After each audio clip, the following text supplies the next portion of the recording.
ഇന്ന് നമ്മുടെ ചാനലിൽ നമ്മൾ സംസാരിക്കാൻ പോകുന്നത് ഒരു ഉരകജീവിയുമായിട്ട് മനുഷ്യൻ ഉണ്ടായ ഒരു ഇൻ്റർവ്യൂ ആണ്. അതായത് ഒരു ഏലിയനുമായിട്ട്. അത് എങ്ങനെയാണ് ഉണ്ടായത്, ഇയാൾ എങ്ങനെയാണ് കാണാനിടയായത് എന്നൊക്കെ ഉള്ളത് ഇൻ്റർവ്യൂ മുന്നോട്ടേക്ക് പോകുമ്പം നിങ്ങൾക്ക് മനസ്സിലാവുന്നതാണ്. അപ്പോൾ ഇതെന്ന് പറഞ്ഞ ഒരു ഇൻ്റർവ്യൂ പോലെയാണ്. അതായത് മനുഷ്യൻ ചോദ്യങ്ങൾ ചോദിക്കും. ഈ മനുഷ്യൻ ചോദ്യങ്ങൾ ചോദിക്കുമ്പോൾ അതിൻ്റെ ഉത്തരമായിട്ട് ഈ ഉരകജീവി അല്ലെങ്കിൽ റെപ്റ്റേലിയൻ അവർ അതിനുള്ള ഉത്തരങ്ങൾ പറയും. അപ്പം നമുക്ക് വീഡിയോയിലേക്ക് കിടക്കാം. പിന്നെ ഇതിൻ്റെ ലിങ്ക് ഞാൻ ഡിസ്ക്രിപ്ഷൻ ബോക്സിൽ കൊടുത്തേക്കാം. നിങ്ങൾക്ക് കയറി വേണമെങ്കിൽ ഇംഗ്ലീഷിലുള്ളത് വായിച്ച് നോക്കാവുന്നതാണ്. യൂട്യൂബിൽ തന്നെ ഒരുപാടധികം വീഡിയോ ഇതിനെപ്പറ്റി ചെയ്തിട്ടുണ്ട്. അപ്പം അതും നിങ്ങൾക്ക് കയറി നോക്കാവുന്നതാണ്. അപ്പം നമുക്ക് ഇത് എങ്ങനെയാണെന്നുള്ളതൊന്ന് ഞാനിപ്പോൾ ഓരോ പടിപടിയായിട്ട് വായിച്ച് കേൾപ്പിക്കാം. അപ്പോൾ ആദ്യം തന്നെ പുസ്തകം തുടങ്ങുന്നത് ഇങ്ങനെയാണ്. ആ കൂടിക്കാഴ്ചയിൽ അവളുടെ വാക്കുകളുടെ സത്യസന്ധത എനിക്ക് നിഷേധിക്കാൻ കഴിയില്ല. ഇത് സത്യമാണ്. അവകാശപ്പെടുന്ന തെറ്റായ UFO പേപ്പറുകളിൽ മറ്റൊന്നല്ല ഇത്.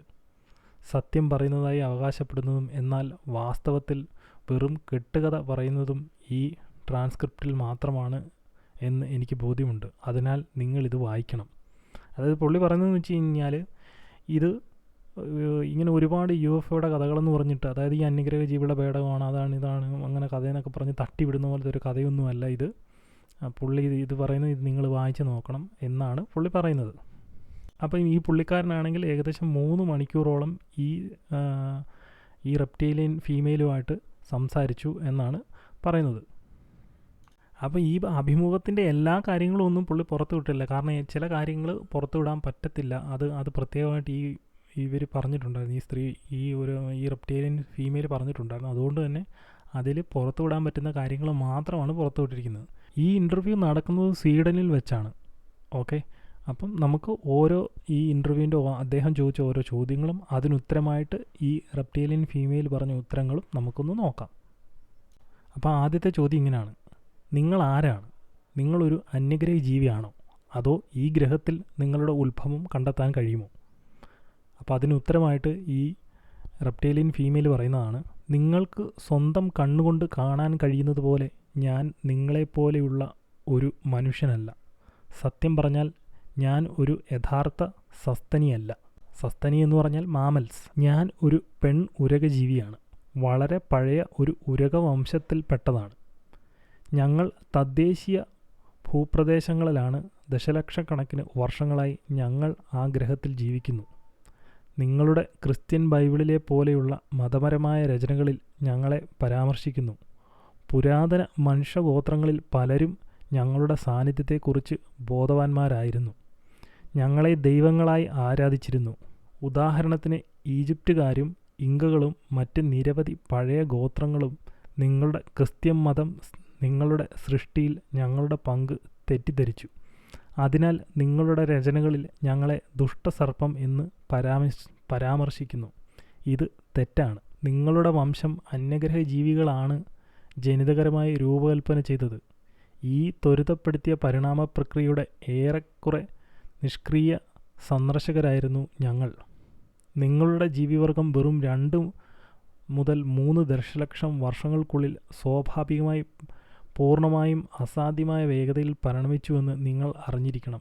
ഇത് തികച്ചും അസാധ്യമാണ്. കാരണം പരിണാമം സ്വാഭാവികമാണെങ്കിൽ വളരെ മന്ദഗതിയിലുള്ള പ്രക്രിയയാണ്. പക്ഷേ നിങ്ങൾ അത് മനസ്സിലാക്കിയിട്ടില്ല. നിങ്ങളുടെ സൃഷ്ടി കൃത്രിമമായിരുന്നു. ജനിതക എഞ്ചിനീയറിംഗ് ഉപയോഗിച്ചാണ് ചെയ്തത്. പക്ഷേ നമ്മളല്ല ഒരു അന്യഗ്രഹ ജീവി. ഞാനൊരു അന്യഗ്രഹ ജീവിയാണോ എന്ന് നിങ്ങൾ എന്നോട് ചോദിച്ചാൽ ഇല്ല എന്ന് ഞാൻ ഉത്തരം നൽകണം. നമ്മൾ തദ്ദേശീയ ടെറേനുകളിലാണ്. സൗരയൂഥത്തിൽ നമുക്ക് ചില കോളനികൾ ഉണ്ട്. പക്ഷേ നമ്മൾ ഉത്ഭവിക്കുന്നത് ഈ ഗ്രഹത്തിലാണ്. വാസ്തവത്തിൽ ഇത് നമ്മുടെ ഗ്രഹമാണ്, നിങ്ങളുടേതല്ല. ഇത് ഒരിക്കലും നിങ്ങളുടേതായിരുന്നില്ല.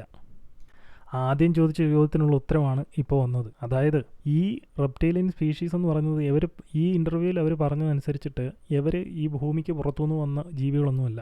ഇവരിവിടെ തന്നെ പരിണാമം സംഭവിച്ച് ഉണ്ടായി വന്ന ജീവികളാണ്. അപ്പോൾ അവർ പറഞ്ഞതെന്ന് വെച്ച് കഴിഞ്ഞാൽ നിങ്ങൾ പരിണാമത്തിൽ കൂടി ആണ് വന്നത്. പക്ഷേ എന്നാലും നിങ്ങളെ ജനിതക എഞ്ചിനീയറിംഗ് ഉപയോഗിച്ചാണ് പരിണാമം നിങ്ങളിൽ സൃഷ്ടിച്ചിരിക്കുന്നത്. 2-3 ദശലക്ഷം വർഷങ്ങൾക്കുള്ളിൽ സ്വാഭാവികമായിട്ടൊന്നും ഒരിക്കലും പരിണാമം സംഭവിക്കില്ല. പരിണാമം സംഭവിക്കാൻ ഒരുപാട് ദശലക്ഷക്കണക്കിന് വർഷമെടുക്കും. നിങ്ങൾക്ക് ഈ 2 ലക്ഷത്തിനും 3 ലക്ഷത്തിനും ഇടയ്ക്ക് ദശലക്ഷക്കണക്കിന് ഇടയ്ക്ക് ഈ പരിണാമം ഉണ്ടായതിൻ്റെ കാരണം എന്ന് പറയുന്നത് നിങ്ങളെ ജനിതക എഞ്ചിനീയറിംഗ് ഉപയോഗിച്ച് നിങ്ങളെ സൃഷ്ടിച്ചത് കൊണ്ടാണ് എന്നാണ് ഇവർ പറയുന്നത്. ഇനിയും അടുത്ത ക്വസ്റ്റ്യൻ എന്താണെന്ന് അതിലേക്ക് നോക്കാം. നിങ്ങളുടെ പേര് പറയാമോ? അപ്പം അതിന് ഉത്തരമായിട്ട് ഈ റെപ്റ്റീലിയൻ ഫീമെയിൽ പറയുന്നത് അത് ബുദ്ധിമുട്ടാണ്. കാരണം നിങ്ങളുടെ മനുഷ്യനാവിന് അത് ശരിയായി ഉച്ചരിക്കാൻ കഴിയില്ല. ഞങ്ങളുടെ ഭാഷ നിങ്ങളുടേതിൽ നിന്നും വളരെ വ്യത്യാസമാണ്. പക്ഷേ എൻ്റെ പേര് നിങ്ങളുടെ മനുഷ്യ അക്ഷരങ്ങൾ ഉപയോഗിച്ച് ഞാൻ അത് കൂടുതൽ സുഗമമാക്കി പറയാൻ ശ്രമിക്കും. ഷ്, കെ ശബ്ദങ്ങൾ ഉപയോഗിച്ച് നിങ്ങളെപ്പോലെ മുൻനാമങ്ങളൊന്നുമില്ല. പക്ഷേ സംസാരിക്കുന്ന രീതിയിൽ വിഭജിക്കപ്പെട്ടതും സ്വഭാവ സവിശേഷതകളുള്ളതുമായ ഒരു ഒറ്റ എന്നാൽ അതുല്യമായ പേര് മാത്രമേ ഉള്ളൂ. അത് കുട്ടികൾക്ക് നൽകപ്പെടുന്നില്ല. മറിച്ച് മതപരമായോ ശാസ്ത്രീയപരമായോ ആയ പ്രബുദ്ധത അല്ലെങ്കിൽ അവബോധം സമയത്ത് കൗമാരപ്രായത്തിൽ ഒരു പ്രത്യേക നടപടിക്രമത്തിൽ മാത്രം നൽകപ്പെടുന്ന നിങ്ങളുടെ മനുഷ്യഭാഷ ഉപയോഗിച്ച് എൻ്റെ യഥാർത്ഥ പേര് പറയാൻ ദയവായി എന്നെ ലിസർട്ട എന്ന് വിളിക്കുക. ഞാൻ മനുഷ്യർക്കിടയിലായിരിക്കുമ്പോൾ അവരുമായി സംസാരിക്കുമ്പോഴും ഞാൻ സാധാരണയായി ഉപയോഗിക്കുന്ന പേരാണിത്. ഇവർ പറയുന്നതെന്ന് വെച്ച് കഴിഞ്ഞാൽ, ഈ സ്ത്രീ പറയുന്ന നമുക്ക് മനുഷ്യന്മാർക്ക് ഇവരുടെ പേരുകൾ ഉച്ചരിക്കാൻ പറ്റത്തില്ല. കാരണം അങ്ങനെയാണ് അവരുടെ ഭാഷയിലുള്ള ഒരു ഇതെന്ന് പറയുന്നത്. അതുകൊണ്ട് തന്നെ നമ്മൾ ഉച്ചരിക്കാൻ ശ്രമിച്ചാലും പറ്റത്തില്ല. അതുകൊണ്ട് അവർ പറയുന്നത് ഈ മനുഷ്യർക്കിടയിൽ അവർ ഇങ്ങനെ വന്ന് കാര്യങ്ങളൊക്കെ സംസാരിക്കുമ്പോൾ അവരുപയോഗിക്കുന്ന പേര് ലിസർട്ട എന്നാണ്. അതുകൊണ്ട് നിങ്ങൾ ലിസർട്ട എന്ന് വിളിച്ചാൽ മതി എന്നാണ് ഈ പുള്ളിക്കാരനോട് ഇവർ പറയുന്നത്. അപ്പോൾ ഇവർക്ക് ഈ പേരൊക്കെ നൽകുന്നത് സാധാരണ ജനിച്ചു വീഴുമ്പോഴൊന്നുമല്ല. ഇവർ ഇങ്ങനെ കൗമാരപ്രായത്തിലൊക്കെ എത്തിക്കഴിയുമ്പോഴാണ് ഇവർക്ക് സത്യം പറഞ്ഞാൽ ഈ പേരും കാര്യങ്ങളൊക്കെ കൊടുക്കുന്നത്. അടുത്ത ചോദ്യം, നിങ്ങളുടെ പ്രായം എത്രയാണ്? ജ്യോതിശാസ്ത്ര വർഷങ്ങളിലും ഭൂമി സൂര്യനെ ചുറ്റും കറങ്ങുന്ന സമയത്തും നിങ്ങൾ ചെയ്യുന്നത് പോലെയല്ല ഞങ്ങൾ സമയം അളക്കുന്നത്. കാരണം നമ്മൾ സാധാരണയായി ഗ്രഹത്തിൻ്റെ ഉപരിതലത്തിൽ അടിയിൽ ജീവിക്കുന്നത്. ഭൂമിയുടെ കാന്തിക ക്ഷേത്രത്തിലെ ഇടയ്ക്കിടെ മടങ്ങി വരുന്ന ചക്രങ്ങളെ ആശ്രയിച്ചിരിക്കും ഞങ്ങളുടെ സമയ അളവ്. അതിനനുസരിച്ച് എനിക്ക് ഇന്ന് 57,653 ചക്രങ്ങൾ പ്രായമുണ്ട്. ഞാൻ എൻ്റെ പ്രായപൂർത്തിയായ ഘട്ടത്തിലും എൻ്റെ അവബോധത്തിലും 16,337 ചക്രങ്ങൾക്ക് മുമ്പ് എത്തിയിരിക്കുന്നു. ഇത് നിങ്ങളുടെ മനുഷ്യ സമയമായ സ്കെയിൽ അനുസരിച്ച് എനിക്ക് ഏകദേശം 28 വയസ്സുണ്ട്. അതായത് ഇവർ പറയുന്നത് വെച്ചാൽ, ഈ സ്ത്രീ പറയുന്നത്, നമ്മളെന്ന് പറഞ്ഞു കഴിഞ്ഞാൽ മനുഷ്യന്മാർ നമ്മുടെ പ്രായങ്ങളും ഇതുമെല്ലാം അളക്കുന്നത് ഭൂമി സൂര്യന് ചുറ്റും ഒരു വർഷം കറങ്ങി വരുമ്പോൾ 365 ദിവസം അതൊരു വർഷമായിട്ട് കണക്കാക്കുന്നു. അങ്ങനെ നമുക്ക് എത്ര വയസ്സുണ്ട് എന്നാണ് കണക്കാക്കപ്പെടുന്നത്. എന്നാൽ അവരങ്ങനെയല്ല കണക്കാക്കുന്നത്. അവരെന്ന് പറഞ്ഞാൽ ഈ ഭൂമിയുടെ കാന്തിക മണ്ഡലത്തിലെ ഒരു ചക്രമുണ്ട്. ഈ ചക്രത്തിനനുസരിച്ചിട്ടാണ് ഇവരുടെ പ്രായം കണക്കാക്കുന്നത്. അടുത്ത ചോദ്യം ആ പുള്ളിക്കാരൻ ചോദിക്കുന്നതാണ്, നിങ്ങളുടെ ജോലി എന്താണ്? ഞങ്ങളെപ്പോലെ നിങ്ങൾക്ക് ഒരു ജോലി ഉണ്ടോ? അപ്പോൾ അതിന് ഉത്തരമായിട്ട് അവർ പറയുന്നത്, നിങ്ങളുടെ വാക്കുകളിലൂടെ പറഞ്ഞാൽ നിങ്ങളുടെ ജീവിവർഗത്തിൻ്റെ സാമൂഹിക പെരുമാറ്റത്തെക്കുറിച്ച് ഞാൻ ജിജ്ഞാസയുള്ള ഒരു വിദ്യാർത്ഥിനിയാണ്. അതുകൊണ്ടാണ് ഞാൻ ഇവിടെ വന്ന് നിങ്ങളോട് സംസാരിക്കുന്നത്. അതുകൊണ്ടാണ് ഞാൻ എൻ്റെ യഥാർത്ഥ സ്വഭാവം ഇപ്പോൾ നിങ്ങളോട് വെളിപ്പെടുത്തിയത്. അതുകൊണ്ടാണ് ഞാൻ നിങ്ങൾക്ക് ആ രഹസ്യ വിവരങ്ങൾ നൽകുന്നത്. നിങ്ങളുടെ നിരവധി കടലാസുകളിലെ എല്ലാ ചോദ്യങ്ങൾക്കും സത്യസന്ധമായ ഉത്തരം നൽകാൻ ഞാൻ ശ്രമിക്കും. നിങ്ങൾ എങ്ങനെ പ്രതികരിക്കുന്നു, നിങ്ങളുടെ തരത്തിലുള്ള മറ്റുള്ളവർ എങ്ങനെ പ്രതികരിക്കുന്നു എന്നും ഞാൻ കാണും. നമ്മളെക്കുറിച്ചും UFOകളെക്കുറിച്ചും അന്യഗ്രഹ ജീവികളെക്കുറിച്ചും മറ്റും സത്യം അറിയണമെന്ന് അവകാശപ്പെടുന്ന നിങ്ങളുടെ തരത്തിലുള്ള നിരവധി ഭ്രാന്തന്മാരും നുണയന്മാരും ഈ ഗ്രഹത്തിലുണ്ട്. നിങ്ങളിൽ ചിലർ അവരുടെ നുണകൾ വിശ്വസിക്കുന്നു. നിങ്ങൾ സത്യം പരസ്യമാക്കിയാൽ നിങ്ങളുടെ ജീവിവർഗം എങ്ങനെ പ്രതികരിക്കും എന്ന് കാണാൻ എനിക്ക് താൽപ്പര്യമുണ്ട്. നിങ്ങളെല്ലാവരും എൻ്റെ വാക്കുകൾ വിശ്വസിക്കാൻ വിസമ്മതിക്കുമെന്ന് എനിക്ക് ഉറപ്പുണ്ട്. പക്ഷേ ഞാൻ തെറ്റാണെന്ന് ഞാൻ പ്രതീക്ഷിക്കുന്നു. കാരണം വരും വർഷങ്ങളിൽ അതിജീവിക്കാൻ നിങ്ങൾക്ക് ആഗ്രഹിക്കുന്നുണ്ടുവെങ്കിൽ നിങ്ങൾ മനസ്സിലാക്കേണ്ടതുണ്ട്. അപ്പോൾ അവരോട് ഈ ചോദ്യം ചോദിച്ചപ്പോൾ അവരതിന് ഉത്തരവായിട്ട് പറഞ്ഞതെന്ന് വെച്ച് കഴിഞ്ഞാൽ, ഒരു സ്റ്റുഡൻ്റാണ്. അതായത് നമ്മളുടെ ഈ ഒരു മനുഷ്യന്മാരെ പറ്റി, അവരുടെ ഒരു സാമൂഹിക കാര്യങ്ങളെപ്പറ്റി, അവരുടെ ജീവിതത്തെപ്പറ്റി, അവരുടെ സംഭവങ്ങളെയൊക്കെ പറ്റി പഠിക്കാൻ വന്ന ഒരാളാണ്. അപ്പോൾ അതാണ് ഈ പുള്ളിക്കാരത്തി ഇതിനകത്ത് പറയുന്നത്. അപ്പോൾ പുള്ളിക്കാരത്തി പറയുന്നത് വെച്ചാൽ, ഞാനിപ്പോൾ നിങ്ങളോട് പറഞ്ഞാൽ നിങ്ങൾ പലരും വിശ്വസിക്കണമെന്നില്ല, നിങ്ങൾ വിശ്വസിക്കത്തില്ല എന്ന് തന്നെയാണ് പുള്ളിക്കാരത്തി വിശ്വസിക്കുന്നത്. പക്ഷേ പുള്ളിക്കാരത്തിക്ക് വിശ്വസിക്കാൻ ഇഷ്ടം ഈ പറഞ്ഞിരിക്കുന്ന ഇൻ്റർവ്യൂവിൽ പറയുന്ന കാര്യങ്ങൾ അതായത് നമ്മൾ മനുഷ്യരായ ആളുകൾ വിശ്വസിക്കും എന്ന് തന്നെയാണ്. അങ്ങനെ വിശ്വസിക്കാനാണ് അവർക്ക് ഇഷ്ടം. പക്ഷേ അവർ പറയുന്നതെന്ന് വെച്ചാൽ നിങ്ങൾ വിശ്വസിക്കില്ല, അതായത് നമ്മൾ വിശ്വസിക്കില്ല എന്നാണ്. ഇത് വായിക്കുന്നവരോ അല്ല കേൾക്കുന്നവരോ ഇതിനെ ഒന്നും ഒരിക്കലും വിശ്വസിക്കത്തില്ല, ഇത് കഥയാണ് ഇട്ട് മാത്രമേ കരുതത്തുള്ളൂ എന്നാണ്. അപ്പോൾ അടുത്ത ചോദ്യത്തിലേക്ക് പോകാം. ഇതിനെക്കുറിച്ച് നിങ്ങൾ നൽകിയ പൂർണ്ണമായ പ്രസ്താവന ഞാൻ വായിച്ചു. പക്ഷേ ഇപ്പോൾ എനിക്ക് ഒരു ചെറിയ ഉത്തരം നൽകാമോ? അന്യഗ്രഹ ജീവികൾ പറത്തുന്ന UFOകൾ യഥാർത്ഥ പറക്കുന്ന വസ്തുക്കളാണോ, അതോ അവ നിങ്ങളുടെ ജീവിവർഗത്തിൽ പെട്ടതാണോ? ഒരു നല്ല ചോദ്യം അല്ലേ? അപ്പോൾ അതിൻ്റെ ഉത്തരമായിട്ട് ഈ റെപ്റ്റേലിയൻ ഫീമെയിൽ പറയുന്നത്, ചില നിരീക്ഷിച്ച UFOകൾ നിങ്ങൾ അവയെ അങ്ങനെ വിളിക്കുന്നു, നമ്മുടേതാണ്. പക്ഷേ മിക്കതും അല്ല. ആകാശത്തിലെ നിഗൂഢമായി പറക്കുന്ന വസ്തുക്കളിൽ ഭൂരിഭാഗവും സാങ്കേതിക ഉപകരണങ്ങളല്ല, മറിച്ച് പ്രധാനമായും നിങ്ങളുടെ ശാസ്ത്രജ്ഞർക്ക് മനസ്സിലാകാത്ത പ്രകൃതി പ്രതിഭാസങ്ങളുടെ തെറ്റായ വ്യാഖ്യാനങ്ങളാണ്. എന്നിരുന്നാലും ചില UFOകൾ നിങ്ങളുടെ സ്വന്തം ജീവിവർഗങ്ങളുടെ അല്ലെങ്കിൽ മറ്റ് അന്യഗ്രഹ ജീവിവർഗങ്ങളുടെയോ അല്ലെങ്കിൽ ഒടുവിൽ ഞങ്ങളുടേതോ ആയ അന്തരീക്ഷത്തിലെ നമ്മുടെ ചലനങ്ങളിൽ നമ്മൾ പൊതുവെ വളരെ ശ്രദ്ധാലുക്കളാണ്. കൂടാതെ നമ്മുടെ കപ്പലുകൾ മറയ്ക്കാൻ ഞങ്ങൾക്ക് പ്രത്യേക മാർഗങ്ങളുമുണ്ട്. നിങ്ങളുടെ മീറ്ററിൻ്റെ 20-നും 260-നും ഇടയിൽ നീളമുള്ള വ്യത്യസ്ത തരങ്ങളുണ്ട്.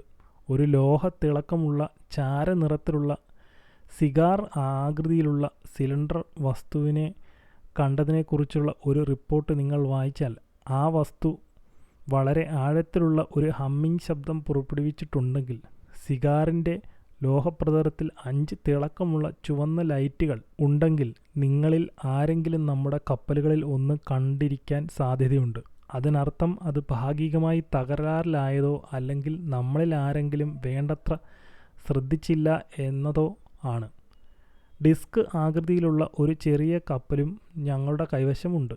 പക്ഷേ അത്തരം UFOകൾ സാധാരണയായി അന്യഗ്രഹ ജീവികളുടേതാണ്.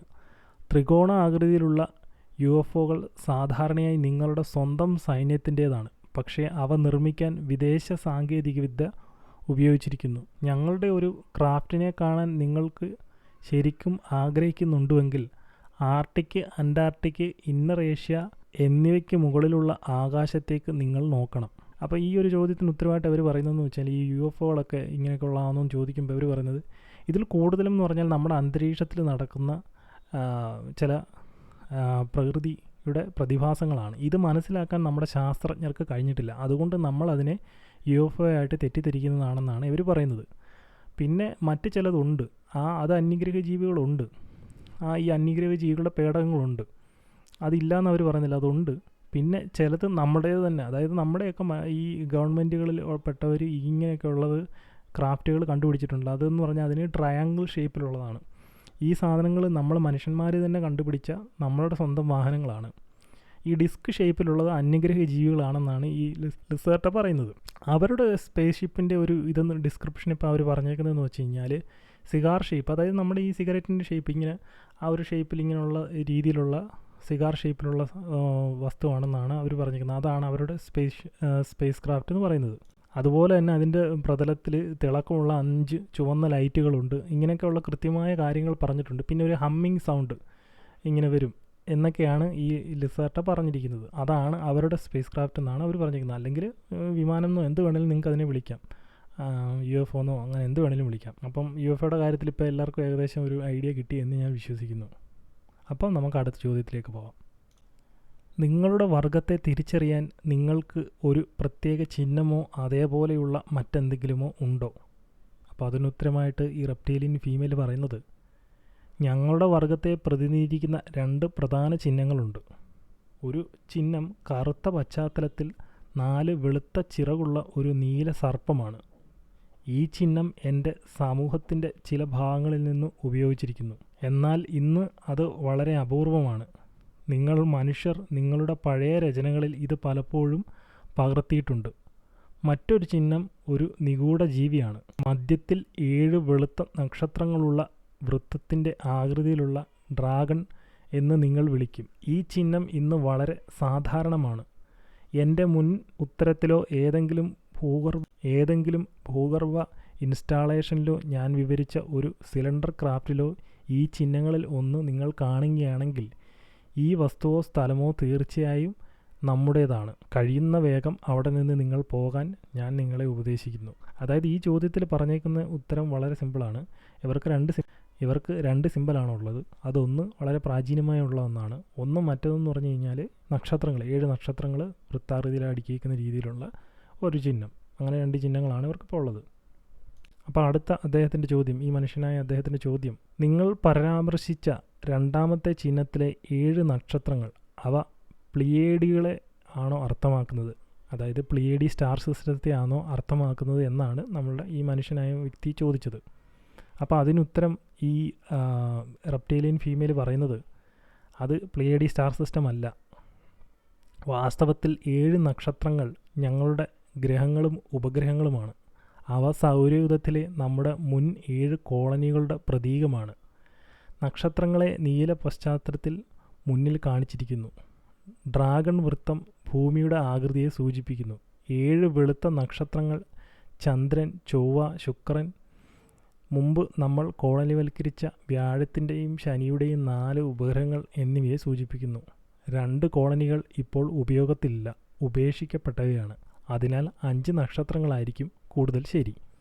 അതായത് മുമ്പേ ചോദിച്ചായിരുന്നല്ലോ, ആദ്യം എത്ര ചിഹ്നങ്ങളുണ്ടെന്ന് ചോദിച്ചു. അതിനുത്തരമായിട്ട് അവർ 2 ചിഹ്നങ്ങളുണ്ടെന്ന് പറഞ്ഞു.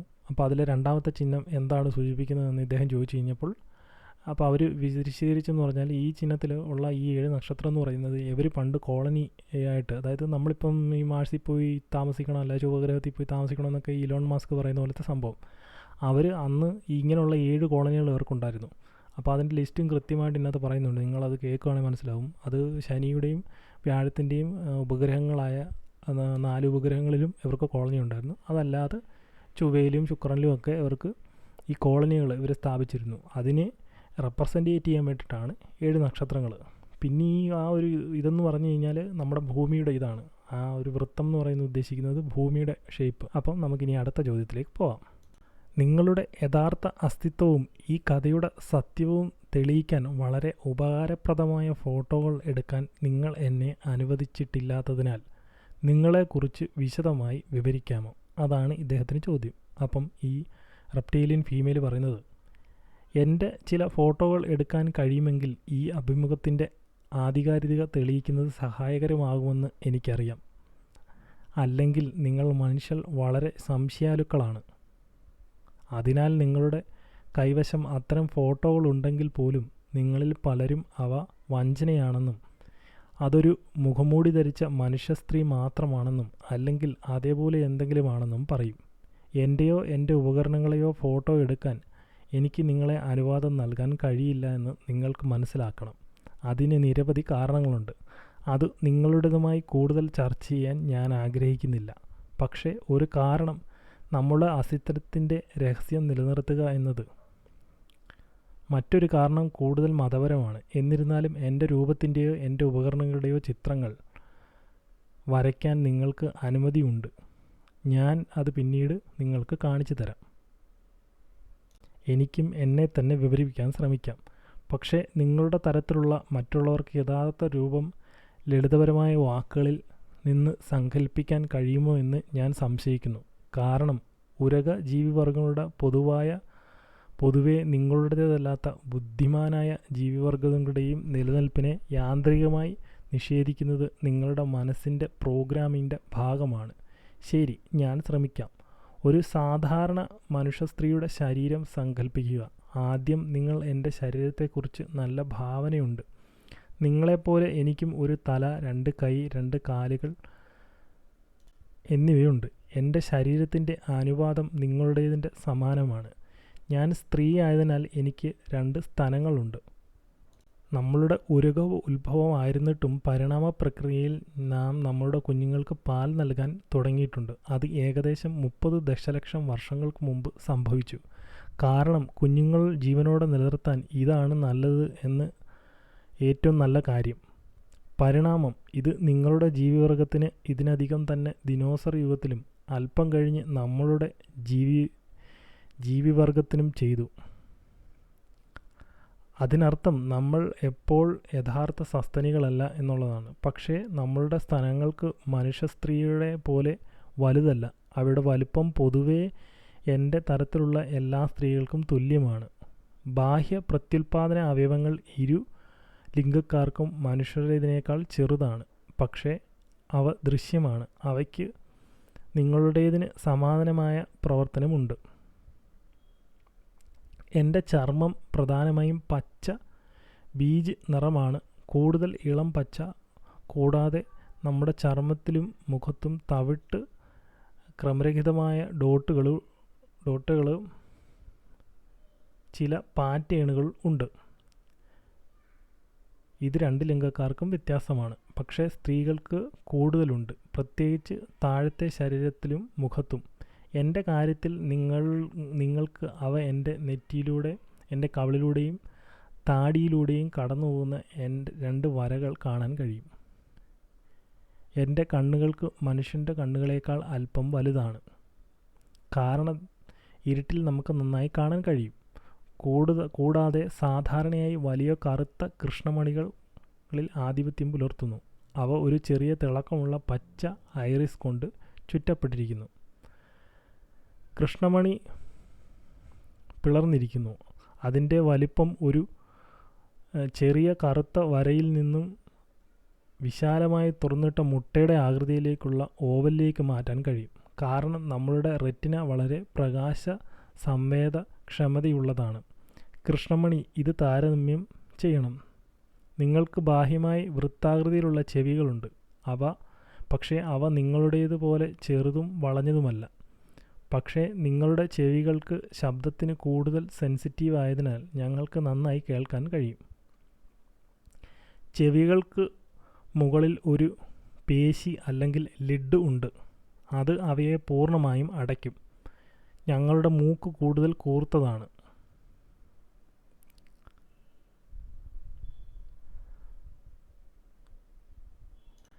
നാസാരന്ധ്രങ്ങൾക്കിടയിൽ വി ആകൃതിയിൽ വളവുണ്ട്. ഇത് പൂർവികർക്ക് താപനില കാണാൻ പ്രാപ്തമാക്കി. എൻ്റെ കഴിവിൻ്റെ ഭൂരിഭാഗവും ഞങ്ങൾക്ക് നഷ്ടപ്പെട്ടു, പക്ഷേ ഈ അവയവം ഉപയോഗിച്ച് ഞങ്ങൾക്ക് ഇപ്പോഴും താപനില വളരെ നന്നായി അനുഭവിക്കാൻ കഴിയും. ഞങ്ങളുടെ ചുണ്ടുകൾക്ക് നിങ്ങളുടേതിന് സമാനമായ ആകൃതിയാണ്, പക്ഷേ ഇളം തവിട്ട് നിറമാണ്. ഞങ്ങളുടെ പല്ലുകൾക്ക് വളരെ വെളുത്തതും ശക്തവുമാണ്. നിങ്ങളുടെ മൃദുവായ സസ്തനി പല്ലുകളേക്കാൾ അല്പം നീളവും മൂർച്ചയുമുള്ളതാണ്. നിങ്ങളെപ്പോലെ വ്യത്യസ്ത മുടിയുടെ നിറങ്ങൾ ഞങ്ങൾക്കില്ല. യഥാർത്ഥ നിറം എൻ്റേതുപോലെ പച്ച കലർന്ന തവിട്ട് നിറമാണ്. നിങ്ങളുടെ മുടി നിങ്ങളുടേതിനേക്കാൾ കട്ടിയുള്ളതും ശക്തവുമാണ്. അവ വളരെ സാവധാനത്തിൽ വളരുന്നു. കൂടാതെ നമ്മുടെ ശരീരത്തിലുള്ള രോമങ്ങളുടെ ഒരേയൊരു ഭാഗമാണ് തല. ഞങ്ങളുടെ ശരീരവും കൈകാലുകളും ആകൃതിയിലും വലുപ്പത്തിലും നിങ്ങളുടേതിന് സമാനമാണ്, പക്ഷേ നിറം മുകളിൽ കാലുകളിലും മുകളിൽ കൈകളിലും ചെതുമ്പൽ പോലെയുള്ള ഘടനകളുമുണ്ട്.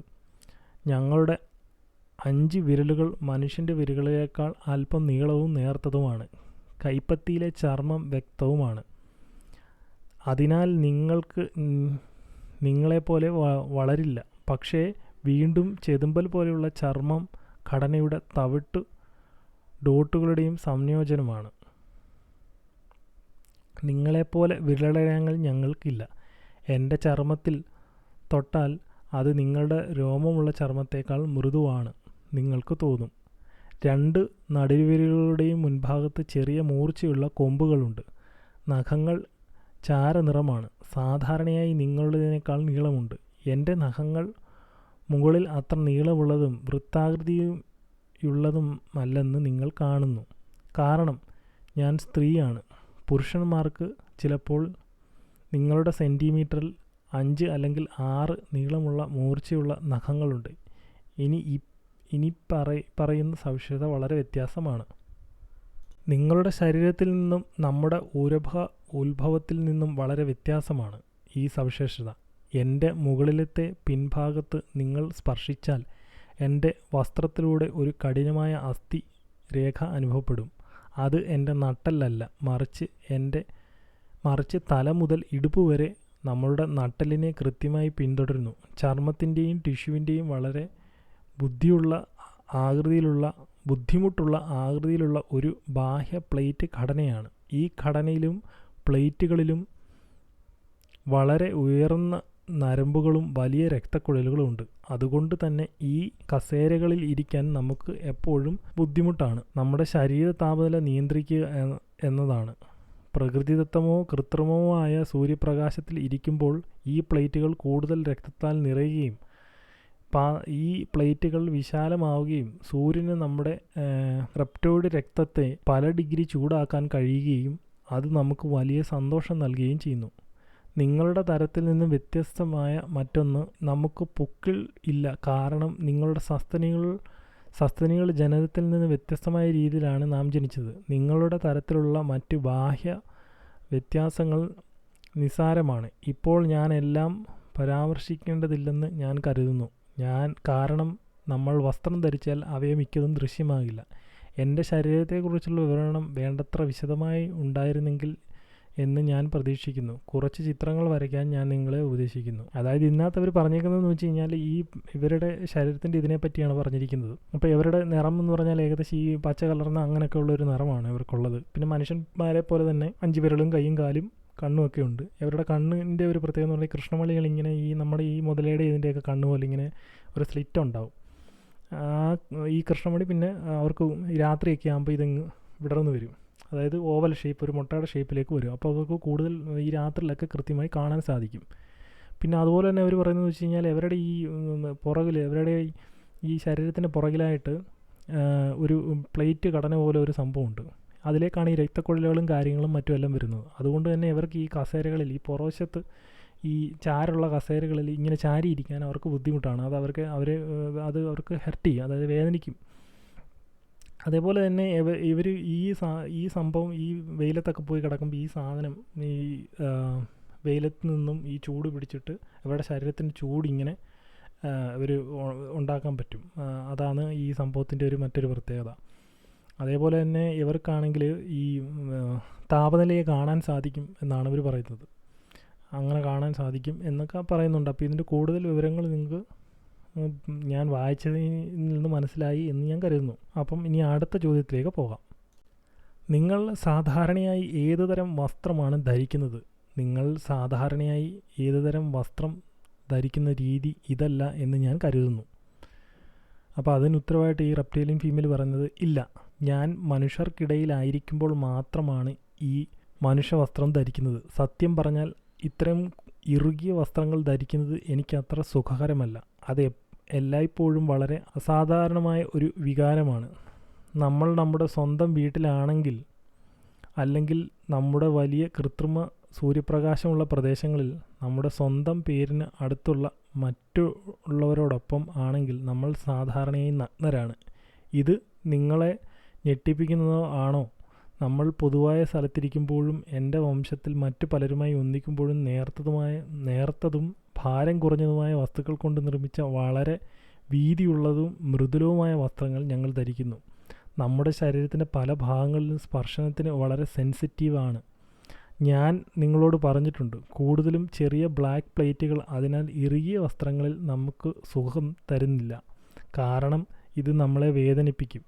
പുരുഷന്മാരും സ്ത്രീകളും പലപ്പോഴും ഒരേ തരത്തിലുള്ള വസ്ത്രങ്ങൾ ധരിക്കുന്നു, പക്ഷേ ലിംഗഭേദത്തിന് നിറങ്ങൾ വ്യത്യാസമാണ്. അതായത് അവർ പറയുന്നതെന്ന് വെച്ച് കഴിഞ്ഞാൽ അവർക്ക് ഈ മനുഷ്യന്മാർ ധരിക്കുന്ന പോലുള്ള ഇറുകിയ വസ്ത്രങ്ങൾ ധരിക്കാൻ അവർ ആഗ്രഹിക്കുന്നില്ല. അതിൻ്റെ ഒരു മെയിൻ കാരണം എന്നവർ പറയുന്നത് ഇവരുടെ ശരീരത്തിൻ്റെ പല ഭാഗത്തും വളരെ സെൻസിറ്റീവായിട്ടുള്ള ടിഷ്യൂ ഉണ്ട്.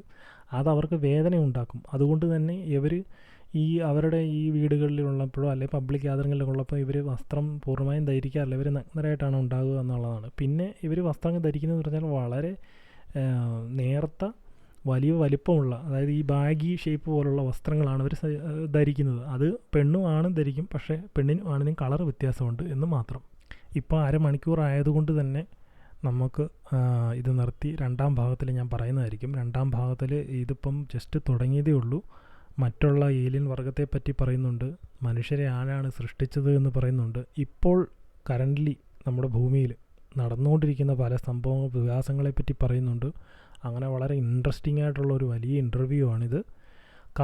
പലപ്പോഴും നിങ്ങളിത് പറ്റുമെങ്കിൽ നിങ്ങൾക്ക് ഇംഗ്ലീഷിൽ തന്നെ ഇത് വായിച്ച് നോക്കിക്കഴിഞ്ഞാൽ കൂടുതൽ വിവരങ്ങൾ വളരെ വ്യക്തമായി മനസ്സിലാക്കും. ഞാനിത് തർജ്ജമ ചെയ്തേക്കുന്നത് ഗൂഗിൾ ട്രാൻസ്ലേറ്റിൻ്റെ സഹായത്തോടു കൂടിയാണ്. അപ്പോൾ അതുകൊണ്ട് തന്നെ ഈ ഗൂഗിൾ ട്രാൻസ്ലേറ്റിൽ കൃത്യമായിട്ടൊന്നും അല്ല ഇത് കറക്റ്റ് വരുന്നത്. അതുകൊണ്ട് തന്നെ നിങ്ങൾ വായിച്ച് നോക്കാൻ പറ്റുമെങ്കിൽ ഏറ്റവും നല്ലത് വായിച്ച് നോക്കി മനസ്സിലാക്കുന്നതാണ്. കാരണം ഞാൻ ഈ ഫുള്ളും ഇംഗ്ലീഷിൽ തന്നെ വായിച്ച് നോക്കി മനസ്സിലാക്കിയത്. വളരെ മനോഹരമായിട്ടുള്ളൊരു ഇൻ്റർവ്യൂ ആണിത്. എല്ലാവരും കാണാൻ ശ്രമിക്കുക. 2ാം ഭാഗം തീർച്ചയായും വരുന്നതായിരിക്കും. ഈ ഫുൾ ബുക്കും നമ്മൾ വീഡിയോ ആക്കി ചെയ്യുന്നതായിരിക്കും. വീഡിയോയെ പറ്റിയുള്ള അഭിപ്രായങ്ങളും നിർദ്ദേശങ്ങളും കമൻറ്റുകളായി രേഖപ്പെടുത്തുക. ചാനൽ സബ്സ്ക്രൈബ് ചെയ്യുക. നന്ദി.